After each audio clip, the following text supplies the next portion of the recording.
Dhe kalojmë të rubrika e shkëlqyer thyerje, rubrika jonë dashur thyerje, ku... Këto thënje ju do i mbani mend. Vogla. Janë perifrazime që me shumë bot kuptim. Do ta lexosh ti? Po. Një nga shokët e profetit Muhammed po tregonte një histori nga rinja e tij. Ai tha: "Nuk ma ka hedhur kush në jetën time përveç se një djalë i ri. I tregova se më pëlqente një grua dhe kisha ndërmend të kërkoja dorën e saj. Ai më tha: "Nuk bën për ty ajo grua." E pse I thash?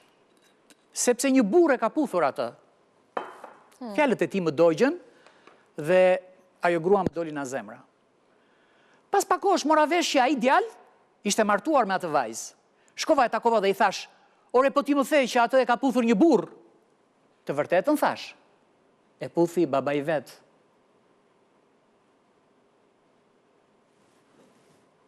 Kaq ishte. Shumë e bukur. E bukur. Pra fjalët janë të rrezikshme ndonjëherë. Duhem të thënë... Pak e fare. Po, e mpaka, po.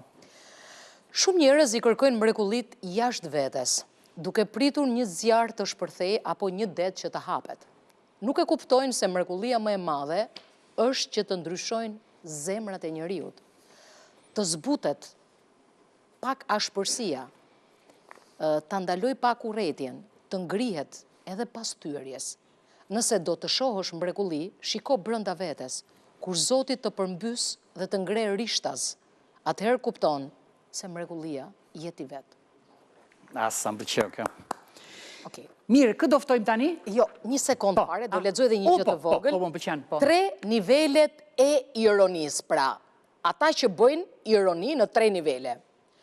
Me veten, dhe këtë e bëjnë kryesisht njerëzit e përkor, me pushtetarët dhe të fuqishmit, dhe këtë e bëjnë ata që janë guximtarë dhe si janë ndjen fare, me të doptit, dhe këtë e bëjnë të poshtrit, ata që s'kan fare integritet dhe dinjitet. Po, pëlqeu, shumë e bukur.